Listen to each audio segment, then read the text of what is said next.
moc krát děkujeme za vstupní vaše úvodní zamyšlení. Já mám moc rád, jak podobné konference, podobná setkání moderujete vy.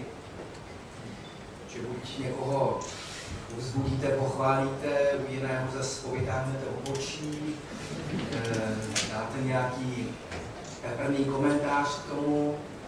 A to je právě to, co já dnes rozhodně činit nehodlám. A to nejen proto, že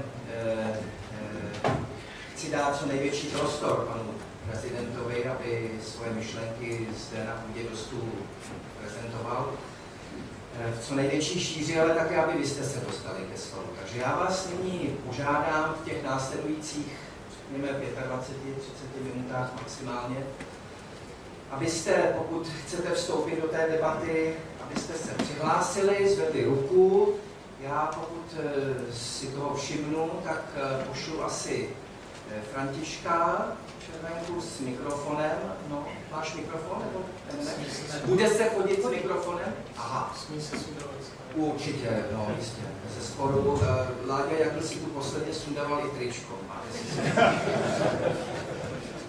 Nebo svetr a na tom tričku měl nějaké vtipné obrázky k Evropské unii. Tak to já nemám. Takže nemám.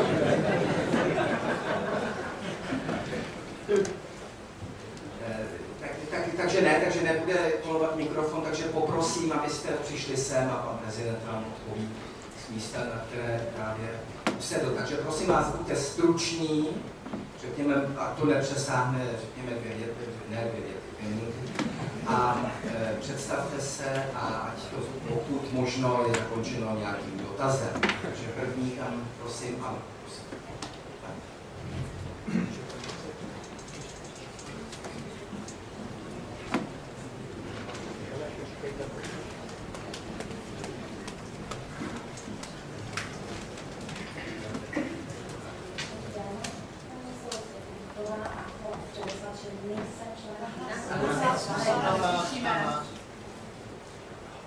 Dobrý den, je to dobrý?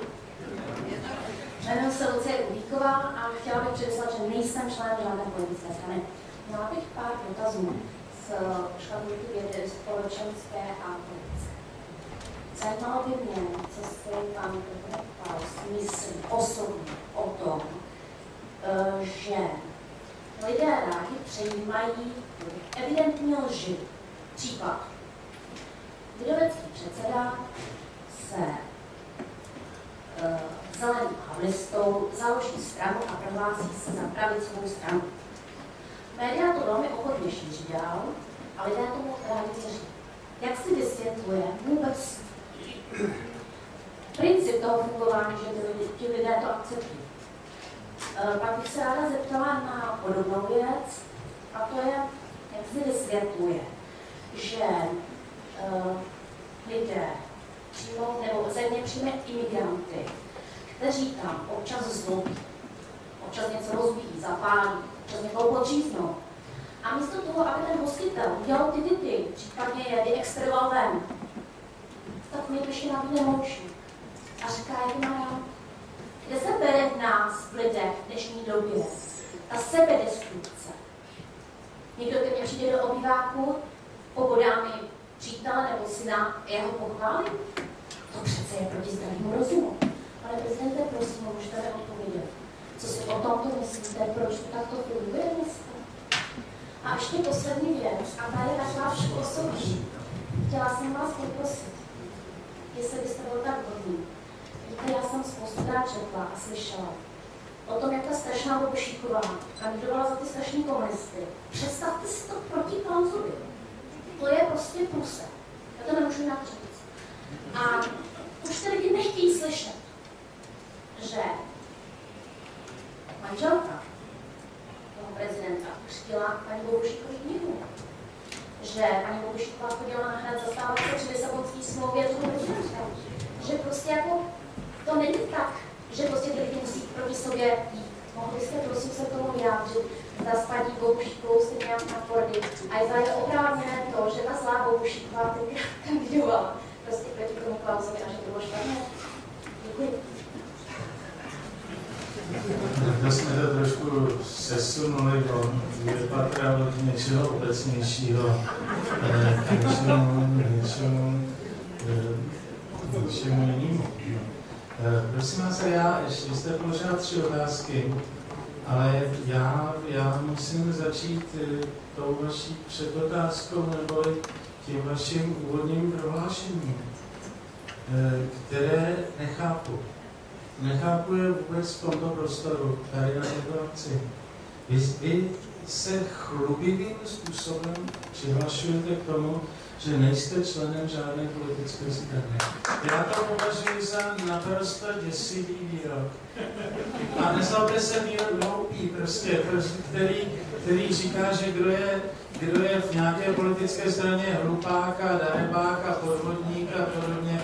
Já myslím, ne. Vy teď budete říkat, že jste to tak nemyslela a že jste, nebo to nechme, to teď nejde, nicméně jste to řekla. A tyhle ty věci působí, když už jsou vysloveny bez ohledu na to, že je pak změkčíme tím, že jsem to myslela trošku jinak.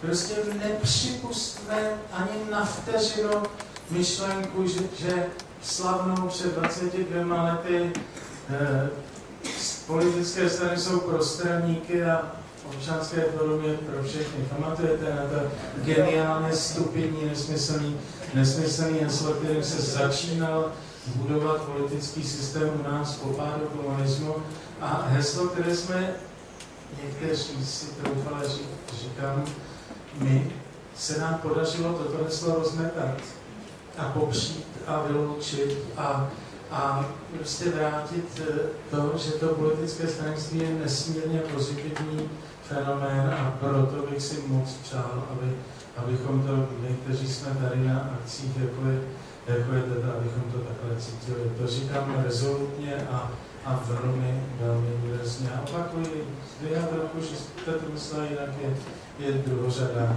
věc. Proč lidé věří lžím? Já myslím, že to umím odpovědět asi stejně dobře, nebo stejně špatně, jako kdokoliv z vás, kdo tady prostě je. Druhou, co je na tom něco možná specifického dodat, že dochází k masivní mediální manipulaci a té lidi věří. To já myslím, že je velmi společensky vážný fenomén. To, že lidé od nepaměti, od Adama a Evy uvěří lžím, to je k tomu není co dodat tady mezi námi, ale vás na tom určitě trápí, že to je společenský fenomén, společenský jev, no a tady já musím říct, že to je opravdu ta neuvěřitelná mediální manipulace, která dominuje v dnešním světě a máte tady mezi sebou klasika Hájka, který mluví o mediokracii, no tak to já nevím, že bych tomu jinému řekl. Mluvíte o imigraci, já myslím, že jste to popsala přesně. Multikulturalismus jako destruktivní jev v lidské společnosti. Ano,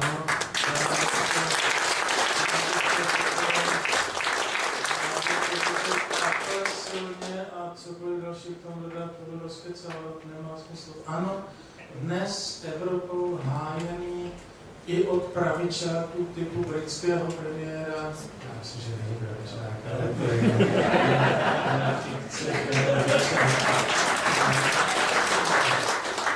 takže to je pokus destruovat soudobou společnost a multikulturalismus je jeden z velmi účinných nástrojů a metod, jak tohleto obhajovat a prosazovat. Bobošíková, že je pořád proti Klausovi, no. To teda nevím, mě se ani tak nezdá. Asi je taky, co bych to řekl.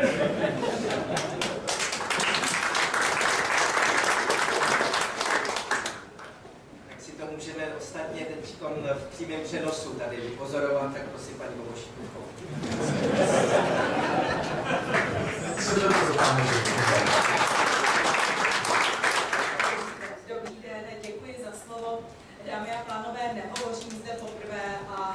dovolíte, opět začnu tím, že poděkuji.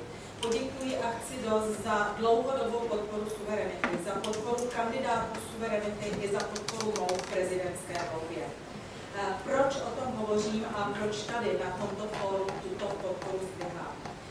Myslím si, že to je velmi důležité, protože suverenita, její jsem předsedkyní, je politickou stranou, která má jasný program, jasné hodnoty a hlásí se naprosto jasným idejím a záležitostem. Říkám to proto, že zde zazněla od pana prezidenta dvě základní poselství. První bylo, že na existujícím politickém půdorysu v současné době je každé řešení politické situace v České republice špatné. A to druhé bylo, že v tomto sále nejsou zástupci subjektů, které by disponovaly politicky... Ne, v tomto sále, v této zemi. Které by disponovaly politicky významným množstvím voličů. Já si dovolím připomenout, že suverenita v minulých volbách disponovala 3,7% voličů a v prezidentské volbě jsem dosáhla i s vaší podporou podobného výsledku jako kandidát největší vládní strany, Občanské demokratické strany. Mluvím tady proto, jako předsedkyně politické strany, že chci jasně a otevřeně deklarovat, že pokud se Václav Klaus rozhodne, a já nevím, zda se tak rozhodne, opravdu to nevím, k aktivnímu návratu do politiky, tak suverenita je politická strana, která udělá všechno pro to, aby tento návrat byl úspěšný a aby se podařil. Nejsem zde sama, v tomto sále je řada zástupců suverenity, je tady předsednictvo suverenity, jsou tu předsedové krajských organizací a naprosto otevřeně deklaruji tuto připravenost a deklaruji ji zde proto, že jsem zde mnohokrát od tohoto pultíku vyzývala ke shodnosti, vyzývala ke spolupráci, vyzývala k tomu, abychom opravdu se pokusili s Českou republikou něco udělat. A dámy a pánové, když jsem si vyslechla poznámky pana prezidenta, tak si myslím, že Česká republika má v podstatě v tuto chvíli jenom dvě možnosti. A sice buď to do nesvobody a chudoby, nebo z Klause.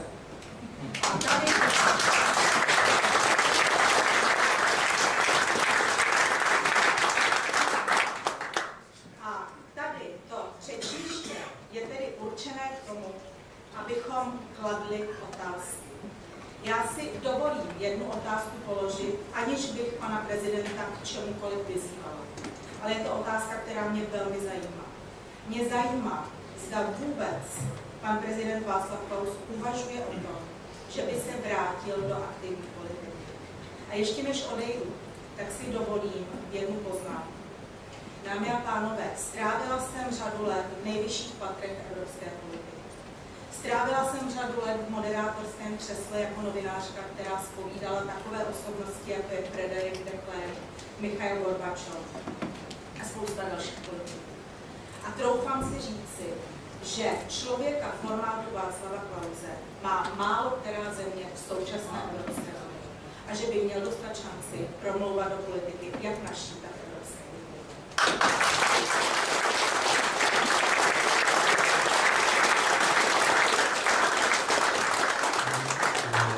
Děkuji za podporu jak Jany Obošíkové, tak suverenity. Vážím si jí, jsem si jí vědom, cítím jí a vnímám jí. To je se číslo jedna, opravdu. Já si zase naopak musím přiznat, že jsem prožíval druhé kolo prezidentských voleb přesně na druhém konci světa v Santiagu de Chile.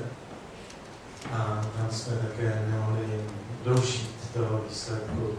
A já, jakkoliv jsem rád, že prezidentský duel dopadl mezi těmi dvěma kandidáty, kteří byli v druhém kole tak, jak dopadl, což já myslím, že jsem nikdy neskrýval, tak přesto já jsem měl pocit, že v rámci té prezidentské volby probíhal ještě druhý duel.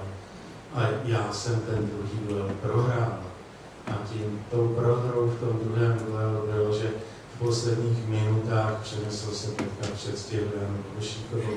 Takže to pro mě byla osobní program. A musím řeknout, jasně neřekl, tak tady říkám tady naprosto jasně. Nicméně ta strana, která tohoto člověka, který nakonec nějaké ty desetinky jí předstihl, se zdá, že z toho se vůbec nepoučila a že z toho, že ten její kandidát dopadl tak, jak dopadl, neučinila vůbec žádný závěr a nevedlo to k menší sebereflexi nebo jakémukoliv změněnému způsobu chování a konec konců výsledkem a důsledkem toho jsou i události posledních dnů. Já si také velmi vážím, já rozumím, že když už tady vznikla celá řada těch menších stran a straniček, tak mě strašně zlobí a já na straně jedné to chápu, když si cokoliv založím, tak na tom lpím a musím chtít, aby to co nejlépe dopadlo a nerad se té značky, kterou jsem si vytvořil, vzdávám. Ale já skoro od nikoho jiného z nich neslyším slova o svornosti a spolupráci, jenom Jany Borušíkové, já mám strach, že od těch dalších stran a straniček nic takového neslyším a to je samozřejmě cesta do pekel a je smutné, že si to někteří nevědomí. Samozřejmě, že se to týká naší domácí politiky české, stejný efekt je v té politice evropské.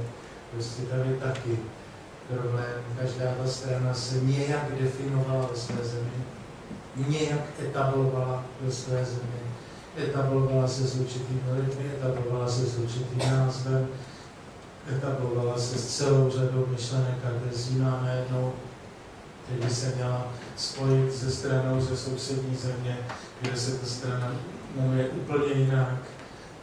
Ty politici se tváří úplně jinak, zdůrazňují jiné věci a spojuje pouze kritika té Evropské unie a veškeré té hrůzy, která je s tím spojena. Takže já v této nesvornosti a neschopnosti se domluvit vidím velký problém a je určitě naším úkolem, abychom s tím něco všichni společně udělali. Takže kdyby náhodou platila teze buď to do nesvobody nebo s kauzem, do nesvobody a chudoby, tak pak bych řekl pak radši s kauzem.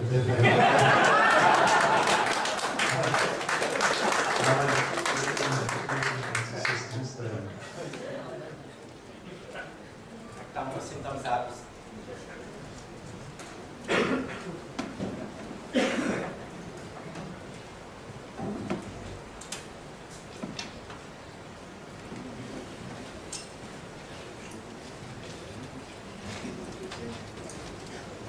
Já jsem Jiří Micář a pane prezidente, jestli tady mluvil o těch investicích, o těch škybech, těch investicích a myslím si, že jsem byl zaslechl od pana současného prezidenta, že z té krize, že bychom se měli proinvestovat a když jste tady mluvil o těch investicích, prezident Zeman mluvil o těch investicích, tak mluvil na mysli zejména investice státu. Ale podíváme se do historie, tak já se pamatuju v 70. letech, tak se velmi chválilo Polsko, které tedy investovalo už dávno. A ukázalo se, že ty investice nebyly efektivní, že investovalo špatně a tomu Polsku v těch 70. letech se vydařilo.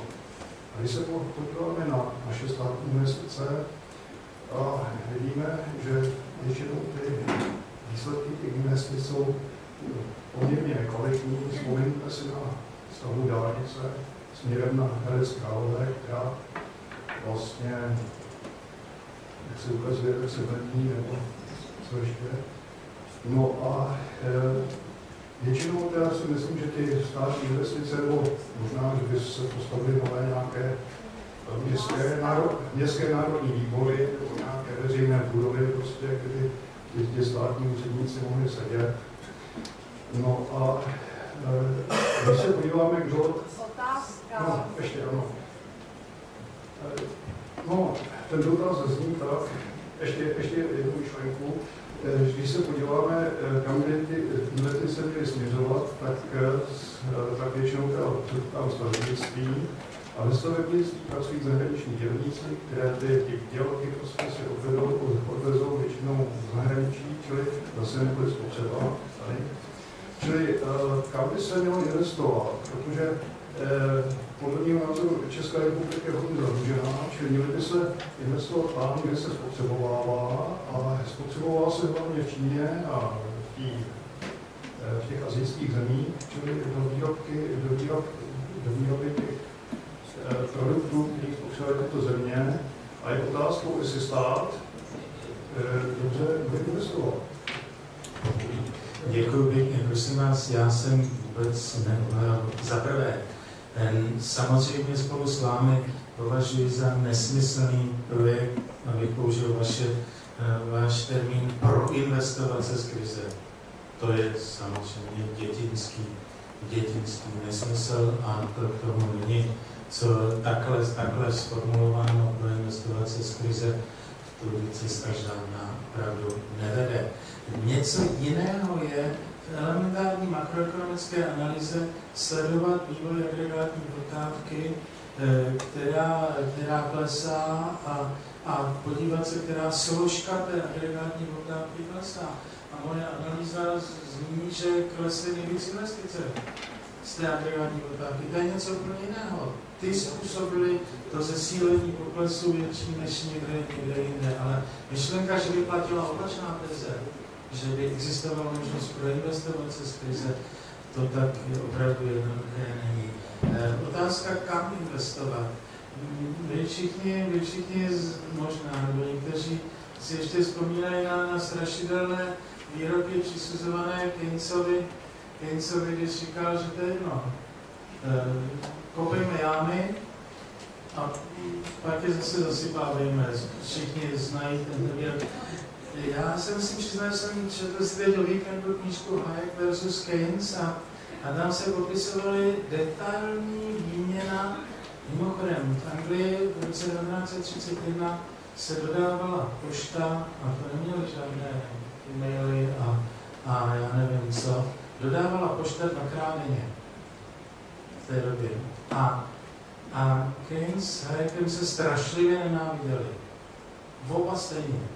Musím teda přiznat, když to čtu trošku nekrvavýma očima, tak oba stejně nenávistně, oba stejně hloupě mluvili, oba stejně přestřelovali, oba stejně chytali za slovo, oba stejně nevysvětlovali ten svůj systém, který mají v celku, a chytali za slovíčka. Stejně špatně. No nicméně do několika dnů došlo do takových věcí, že si napsali 2krát za den. Normální dopis. Poštou dopočítaný. Fascinující. Já jsem fakt nevěřil svým očím, že ten Keynes, který nebyl hloupý, tam tomu Hayekovi v roce 1931 fakt říká, no to je jedno, kam budeme investovat. Ať se třeba staví jakýkoliv housing, jakýkoliv dom, to nemůže udělat nikdy nic špatného. To tam aspoň ty domy vždycky zůstanou. Ne, to vidíme teď na celé západní Evropě a tak dále. Ale že by to ten Keynes tak takhle mohl říkat v tom 31. roce, to se mě tam je úplně nadchlo, že tu formulaci autentickou, dopise, ne v knize, ale dopise posílaném si jednou dnes i dvakrát do se někde. Takže investovat poslední věc, když se troufal někomu radit. Na druhé straně si nemyslím, že jestli se zarazila dostavba té či oné dálnice a kdyby se teď řeklo, tak teď tu dostavbu teda na to ty peníze nejdeme a dělejeme tak, aby jsme zase nebyli papežtější než papež, to zase, já myslím, že by byla hloupost, aby jsme tuhle věc popírali. Ale myšlenka proinvestovat se z krize nesmysl a obecněji manipulace se státními výdaji nikdy žádnou ekonomiku na světě zachránit nemůže.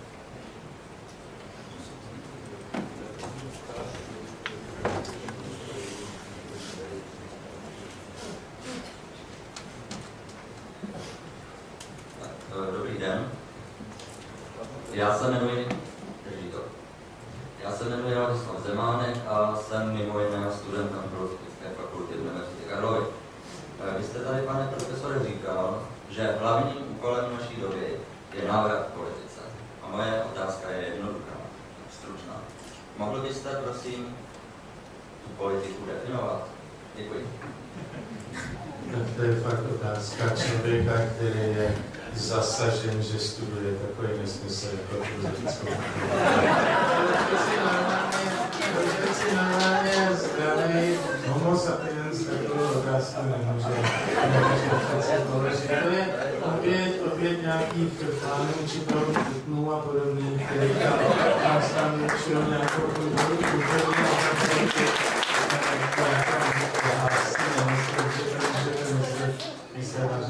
tak na to já, abych definoval se politika, na to já se tak necítím. To je úplně nemožné.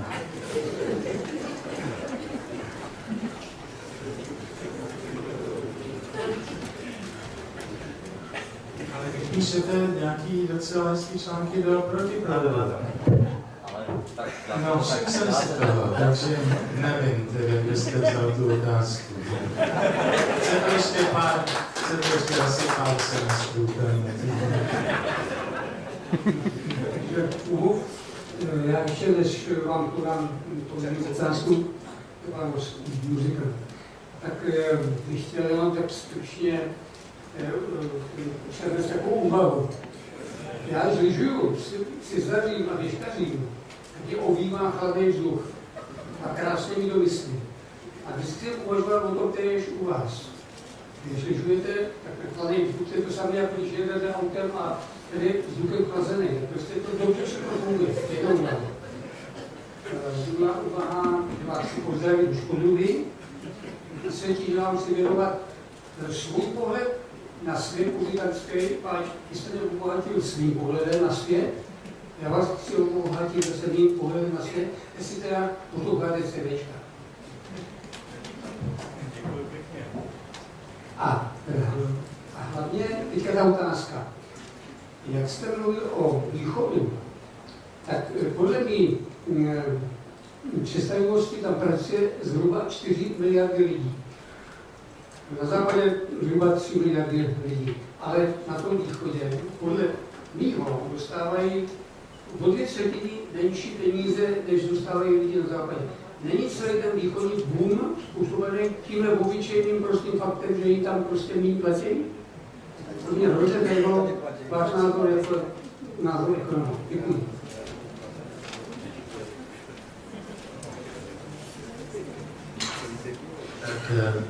Tak zaprvé s tím foukáním toho větru,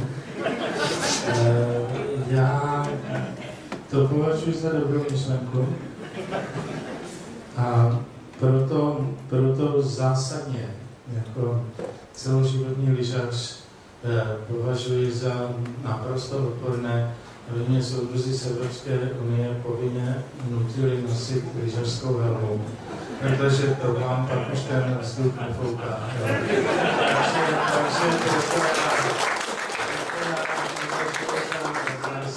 Takže zásadní věc, antihamovský svět. Tak to je k tomu větru, aby foukal. Prostě, ale když nefouká ten vítr a máte tu helmu, tak většina lidí, kteří neumí lyžovat, jezdí daleko rychleji, protože ten vítr jim nešustí do uší a oni jezdí rychleji, než na co mají a proto vzniká daleko víc zranění a tak dále. To je elementární je. Ale no ne, s těma platama na východě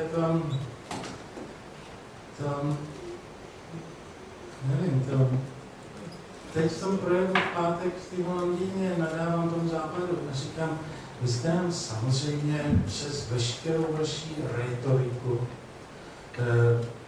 a silácké řeči a drobečky, které jste sem posílali jako penízky, vy jste nám po tom pádu komunismu vůbec v ničem nepomohli. On the contrary. Naopak. Nevím, jak to bylo rádi slyšet, že tam bude řada z těch, kteří si myslí, že nám strašně pomáhali. A já říkám, vy jste prostě nám nadát, vy jste se zavřeli, merkantilisticky jste zavřeli své trhy před naším zbožím v těch nejkritičtějších mírech po tom pádu komunismu a říkali jste, že děláme dumping, že to prodáváme za levné ceny a proto jste zakazovali, aby naše zboží vstupovalo do té západní Evropy. A my jsme vám trpělivě říkali, to není dumping, my prostě máme nižší mzdy a díky tomu nižší náklady. A proto je to naše zboží levnější a vy jste nám ho zakazovali tam vám vyvážet, což by byla největší pomoc, kterou byste nám prostě mohli udělat. A naprosto stejně s tím východem. Přeci vy sám dobře cítíte, že přeci žádné řešení, možná, že někteří takový ekonomové sociální demokracie si to myslí, ale vy dobře víte, že přeci řešením nebylo, aby po roce 89 jsme si zvýšili mzdy. To my jsme se přeci zahubili, absolutně ty mzdy odpovídaly ekonomické úrovni, produktivitě a tak dále, kterou my jsme tady měli.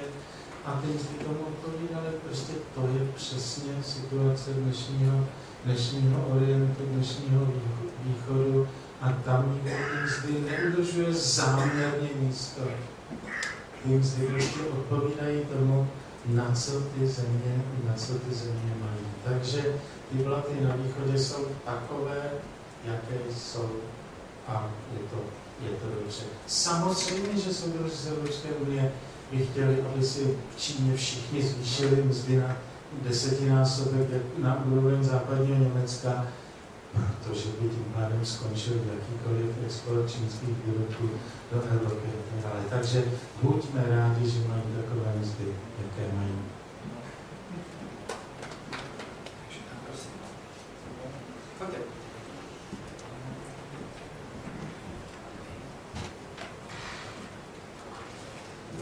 Tak, jméno je Hoffman.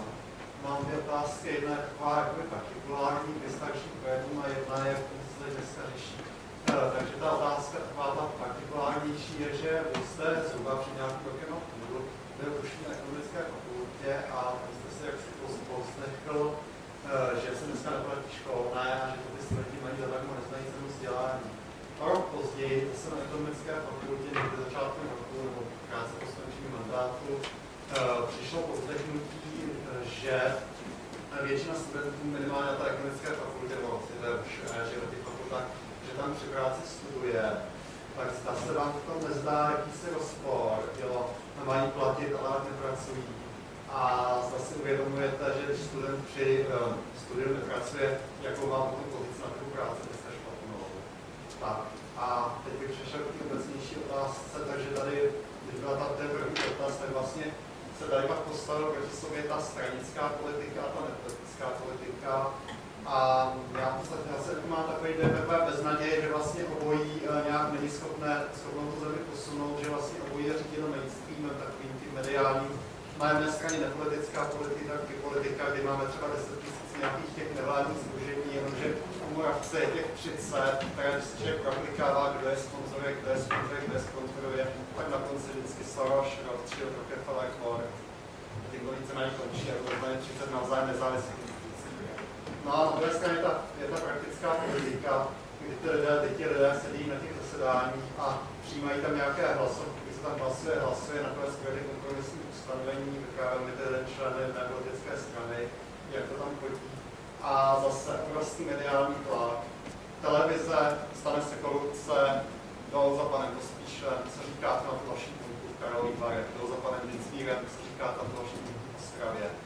Průzkum veřejného mínění, lidé, komu věříte? Tomu panu Pospíšilovi, ten se tohle vyjadřoval proti korupci. Tomu panu Dienstbierovi, ten mluvil proti korupci. Pak jsou primáky na těch stranách, koho pak dáme na prezidenta? Jo, Dienstbiera, toho mají lidi rádi. Koho dáme na premiéra? Pospíšila, toho mají lidi rádi. Jestli prostě ten mediální proud, jakoby tu politiku už nezabíjí, že prostě z toho nějak není cesta ani po té stranické linii, ani po té linii toho pokoutí.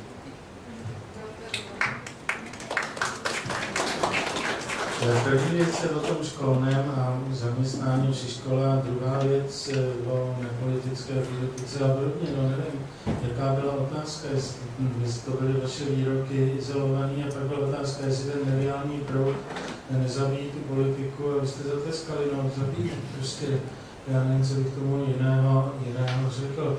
Já prostě navíc ale nepolitickou politiku, to je protimluv, to vůbec přeci na této úrovni nemá smysl o tom mluvit, nic jako nepolitická politika neexistuje, přeci je to navýsost politika, která se skrývá, schovává, zakrývá, bojí se říct, že je politikou, ale je to politika par excellence, takže slovo nepolitická politika snad by mělo být tady vypískáno na tomhle fóru jako nepoužitelné, jako neanalytický termín, který prostě k ničemu nevede. Já nevím, jestli jsem na té vysoké ekonomické mluvil nekonzistentně. Jedna věc je, že říkám, že vysokoškolské vzdělání je prostě individuální investice člověka do sebe sama a investice se má platit. Prostě a investici vás do studia na VŠ nemá platit váš soused, který s váma chodil do základky a šel dělat řezníka nebo autoopravce a vy, když říkáte, že nechcete, já nemyslím, že to říká ten tazatel, ale já neříkám, že jste řekl, já jenom říkám, ti, kdo říkají, že nemá být školné, no tak ty prostě říkají náklady mého studia na vysoké škole má nést můj spolužák z 5. třídy, který shodou okolností na vysokou školu nešel a platí daně jako řezník nebo údržbář nebo šofér nebo taxikář nebo autoopravce nebo něco takového. To je pro mě, a já myslím, že pro každého z nás by mělo být něco jako naprosto nepřijatelného, jako něco rezolutně nezbytného odmítnout. Takže vaše, moje, tady pana Viktora Semína, studium nebylo public good, nebylo veřejným statkem, nebylo něčím. On nešel studovat, aby zvýšil blaho a úroveň vzdělanosti České republiky. On šel studovat, aby zvýšil úroveň vzdělanosti své vlastní a mohl s ní potom nějakým způsobem nakládat. Takže to vlastní financování toho studia, myslím, že je naprosto správné. Druhá věc je realita, že